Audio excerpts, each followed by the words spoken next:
Show me what you got. Welcome in to episode 6 of To Be Frank. I'm Jake Reiser. I'm Dan Schulman. And I'm Jordan Tebow. And for last week's seminar, we had Sports Talk Radio. We had two guests come, Jimmy Stewart and John Wallach from 98.5 The Sports Hub. And they talked about the world of sports talk radio, a world, especially here in Boston, where it's such a unique market, and with the two competing radio stations in 98.5 and WEEI, both stations having different models for success, really.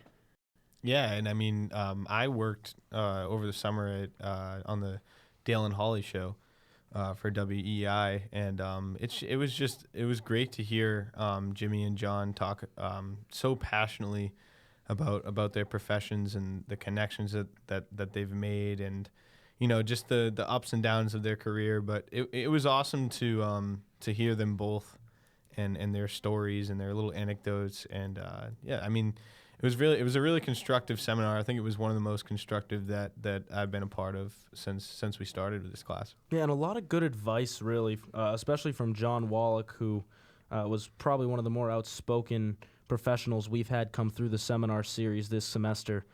He gave us some great advice and was a very motivational about our path that we're going to have to take, and he kept it real, and it makes you realize that you are going to have to pay your dues in this industry, but as soon as you do, there's a whole grand world waiting for you, and like John Wallach said, it doesn't seem like he works a day in his life because it's all a labor of love. Well, yeah, it is a labor of love, and hopefully all of us find jobs that we love and don't feel like we're working a day in our lives in. But I think the model of the shows, and it goes to one of the readings that was posted on Blackboard, where Glenn Ordway said that the station WEI gets criticized because the hosts are often yelling and talking over each other, and he says it's something they actually try to do because the average fan, when they get together with his friends, is going to do the same thing. And so it's like you're listening in on a conversation rather than some highfalutin guy talking way over your head. So it's all about trying to connect with your fan in a different way and just trying to generate as much response as possible. Yeah, and another one of the articles that was posted on the Blackboard was the 98.5 versus WEEI article, and they kind of went in depth, show versus show, but it was some years ago, and that really spoke to what John Wallach said. There's a lot of rotation in this industry, and 2 years ago the shows were completely different.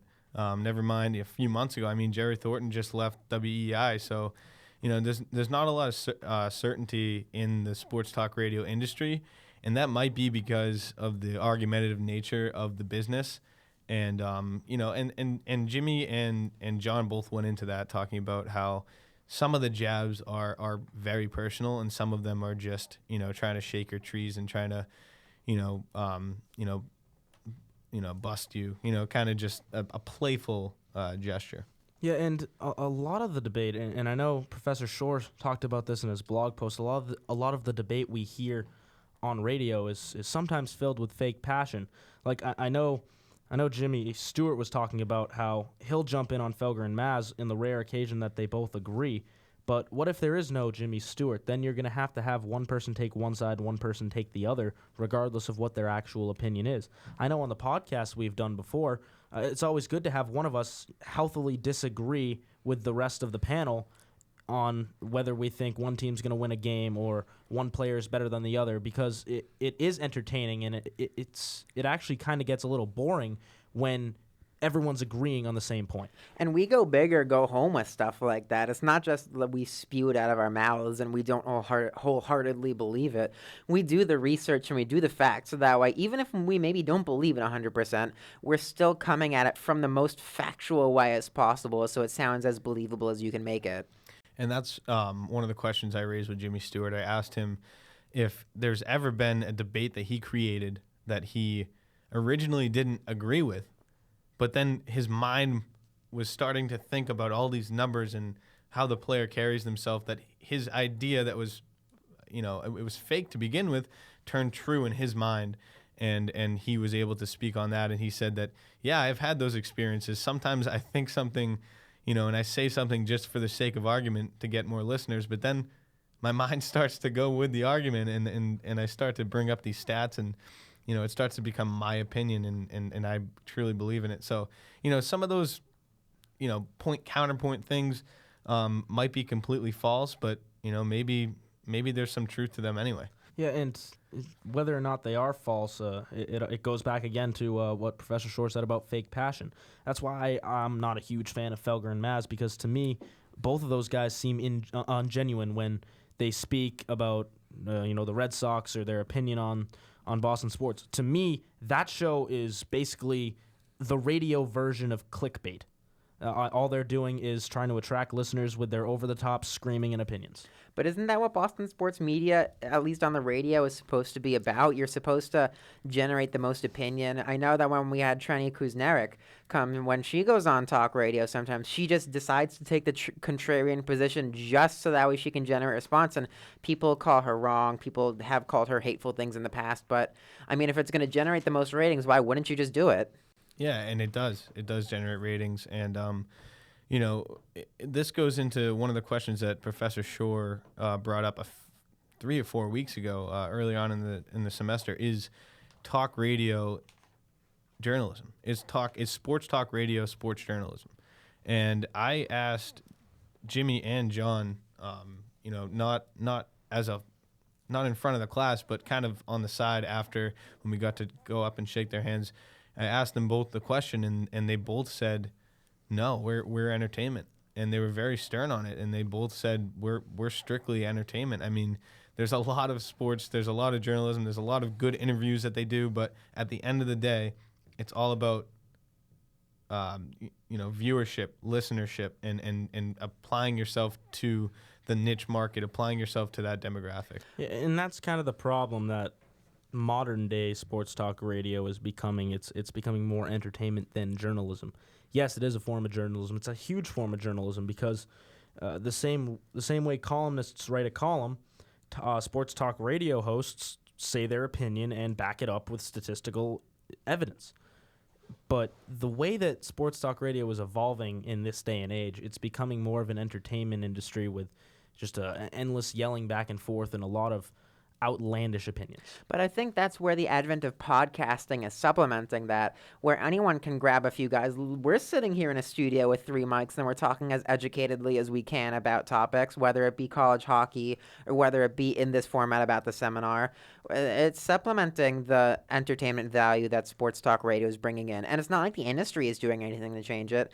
Look at what John Wallach said about when he joined Tetra and Rich. Tetra and Rich are 2 entertainment guys. They came from a rock station and they didn't really know much about the history or the tradition of Boston sports. And so Wallach was brought in not just to produce, but to also be that background guy, to be able to bring the history and know the market and understand it so well.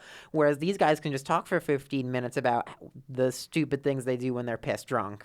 Yeah, and I thought that was hilarious. But Jimmy had actually worked on the same show that I worked at over the summer, and Michael Hawley and Dale Arnold were his personality guys. And I saw it over the summer when I worked with them. The producers would chime in with stupid comments that, were pretty funny. And if they got any stats wrong, they'd kind of jaw them and say, hey, Michael, he likes to be called Michael, like what Jimmy said, and Dale, you got that wrong. And you need someone to do that, because if a caller doesn't do that, then that's where the producer comes in. And I know there's so many other things on the producer's mind, getting the mic levels right, rolling the clip when you need to roll the clip, producing something funny.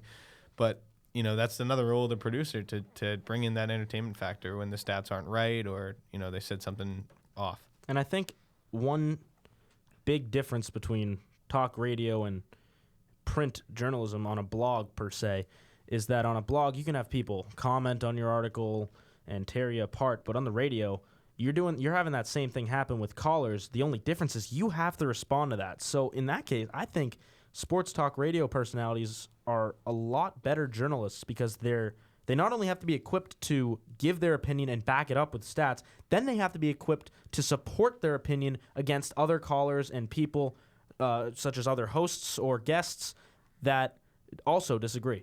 And maybe that's why there's so much cycling of personalities. And it's tough to keep any job in sports talk radio because you have to be on that hot seat 24/7 if you say something off the cuff or stupid or wrong. Well, again, that's a part of the whole thing that you have to embrace what you say, regardless of whether you believe it or not. Whatever you say, it's just like on the internet. Whenever you say it, it's out there. People are gonna remember it. So you got to be able to back it up. You got to remember what you said, and you have to almost establish a radio persona compared to who you are as a person. Yeah, indeed, and that persona also has to, be able to create a chemistry with your co-hosts and producers. And if you're an intern, you have to do the exact same thing. You might not be getting airtime, but you still have to create chemistry with the people you're working with. I know from experience as a producer for BU men's hockey radio broadcasts that creating chemistry with your talent is huge, because to know how they like to start, to know their ins and outs, how they speak, what stats they look for, it's a big thing. And I mean, I know that's play-by-play and it's a little different than show hosting, but it's pretty much the same thing. And one thing that John Wallach said was the talent mentioning your name on air is always a great thing, and any form of publicity is great. Jimmy Stewart even talked about it. And, for me, one of the chemistry elements that I've developed with the broadcasters over the past 3 seasons was, making sure I can signal the penalty that's being called on the ice, because they often can't see it. So this year, whenever I did that, they'd call me Referee Schulman and get my name mentioned on the air. Now, I mean, it probably isn't the greatest publicity, but I'll take it. Yeah, Dale Arnold always would call me Tim Tebow, and it would just really piss me off because I'm not Tim Tebow. First of all, I know my last name's Tebow, but when he says Tim Tebow on the air, everybody's going to think he's talking about the Tim Tebow. So when he says, thanks to our intern, Tim Tebow, or just say Tim, I'm like, my name's Jordan Tebow. Like, come on, like, just say it once, So that was really funny when he said that, that when Ordway mentioned Jimmy's name. But, the one thing that I really loved what John Wallach said was that his dad went to Harvard Law, and, he became whatever he became. And he said his father wishes he had his job. And that goes with a lot of the positions that even we have had, internships. Like, people have came up to me and said, hey, congrats. Like, that's great. Like, I wish I went into that field. And like Frank says all the time, it beats working for a living, Jake. Oh, yeah. I mean, it's similar in my family. My dad is a financial wealth manager, and he literally told us when we were growing up, my job is so stressful. Go do what you love. Don't go into my industry unless you really, really want to. And he and I have become really close because of my hockey broadcasting and hockey knowledge and being a football fan and being a baseball fan. So I definitely get the whole sense of how envious people are of this job. I do have one last question to pose as we wrap up here on To Be Frank. At the very beginning of the blog post posted by Frank Shore this week, he quotes one of the seminar speakers saying, "We play the bad guy, we play the villain." Would you guys, I know it's a moral question, but would you guys be willing to play the bad guy? Would you guys want to play the villain just to be able to get a job in sports talk radio? Yes, but not personally. I wouldn't want to burn any bridges. I wouldn't want to throw anyone under the bus. I remember in our live podcast on Sunday, I said Michigan Tech has a chance against Denver because their defense is great. And I was playing the villain. And Chris kind of hung me out to dry, and I loved it. I loved every second of it because you need that. You need that argumentative nature, because if you're at T's Pub and you're talking to somebody about the Bruins, somebody else is going to say, hey, Brad Marchand stinks. I hate him. So that's what you need, because like Ordway said in that blog post, that's what it's all about. It's trying to produce a show that sounds like something you would hear in a Boston bar. Yeah, and I don't necessarily think villain is a bad thing. I think a villain it's more of a personality that says something that will incite the audience. And whether or not that's their actual opinion or what I think they do on Felger and Maz, which is just fake opinions, that's another story. But in order to be the villain in sports talk radio, you just have to go out there and speak your mind and back it up. Because whatever incites the audience and whatever gets people talking and debating outside on the as listeners, or even people who might go and listen back to the show later, it doesn't matter. That is playing the villain in this sense. You don't generate views by everyone going, "Oh yeah, Denver's gonna win the national championship." "Oh yeah, I agree." "Oh yeah, me too." And you're not gonna generate stuff like that. You need someone bold to come in and say, "Air Force is gonna come and upset the whole tournament and win it all," just to be so brazen and so out there that you generate that response.